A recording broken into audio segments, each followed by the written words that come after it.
அநேகன் படம் ரிலீஸ் ஆன 2 நாட்களில் ரூபாய் 20 கோடி வசூல் செய்துள்ளதாக தனுஷ் தனது ட்விட்டர் பக்கத்தில் தெரிவித்துள்ளார்.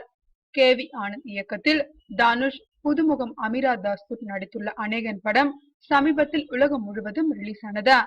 அநேகன் உலக அளவில் 701 தியேட்டர்களில் ரிலீஸ் ஆனது. படம் ரசிகர்களுக்கு மிகவும் பிடித்துள்ளது. அநேகன் படத்தை ரசிகர்கள் கொண்டாடி வருகின்றனர்.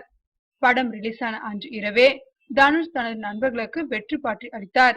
அதில் தனுஷுவின் தம்பி சிம்பு கலந்து கொண்டார். அநேகன் ரிலீஸ் ஆன 2 நாட்களில் ரூபாய் 20 கோடி வசூல் செய்துள்ளது என்று தனுஷ் ட்விட்டரில் தெரிவித்துள்ளார். படத்திற்கு இப்படி அமோக வரவேற்பு அளித்துள்ள உங்களுக்கு எப்படி நன்றி தெரிவிப்பது என்று தெரியவில்லை என்று தனுஷ் தெரிவித்துள்ளார். தனுஷ், அமலா பால் நடித்த வேலையில்லா பட்டதாரி படம் ஹிட் ஆனது. அதனை அடுத்து வெளியாகியுள்ள அநேகன் படமும் ஹிட் ஆகியுள்ளது என்பது குறிப்பிடத்தக்கது.